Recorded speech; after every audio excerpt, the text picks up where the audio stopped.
They don't warn you about this part. They tell you to chase dreams, build empires, grind harder, but no one prepares you for when it all crumbles.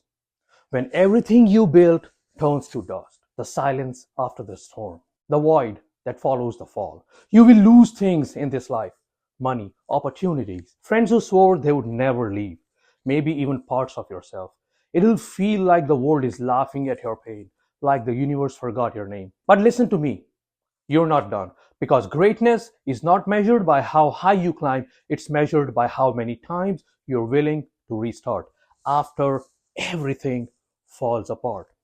That's where your power is. Can you look at the ruins and say, okay, let's do it again? Not with bitterness, not with self pity, but with quiet focus, like a soldier who's been here before, because you have. You've been knocked down. You felt pain that had no words. You stood in the shower, eyes closed, hoping the water could wash away shame.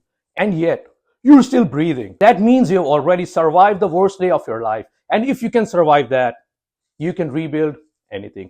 The world respects the man who refuses to stay broken, the man who wipes the blood from his face and says, "Is that all you got?" Be that man. Not the one who panics, not the one who blames the world, but the one who adapts, regroups, and comes back stronger. Rock bottom is not the end, it's the foundation, a place where ego dies and real character is born. So what if you lost the job, lost the goal, lost your status? What you haven't lost is your ability to decide, to choose discipline, to choose clarity, to choose one small step forward again and again until momentum builds and the world watches you rise. That's what they won't tell you. That's what they won't tell you. You don't need permission to start over. You don't need motivation. You need grit. You need patience and the kind of faith that burns quietly inside you even when the lights go out. The kind that says, I will not be defined by this moment, because who you were at your highest, that version of you wasn't the full story. It's the man who rises from ashes, the one no one believed in, the one who trained in silence, who didn't post about it, who didn't beg for validation. That's the man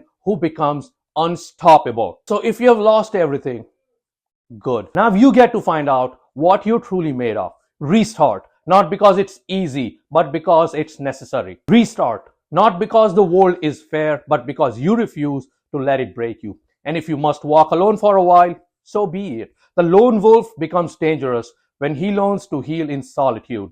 So ask yourself one question and answer it with action. Can you restart? Because if the answer is yes, then no loss, no betrayal, no failure will ever have the final word. You will.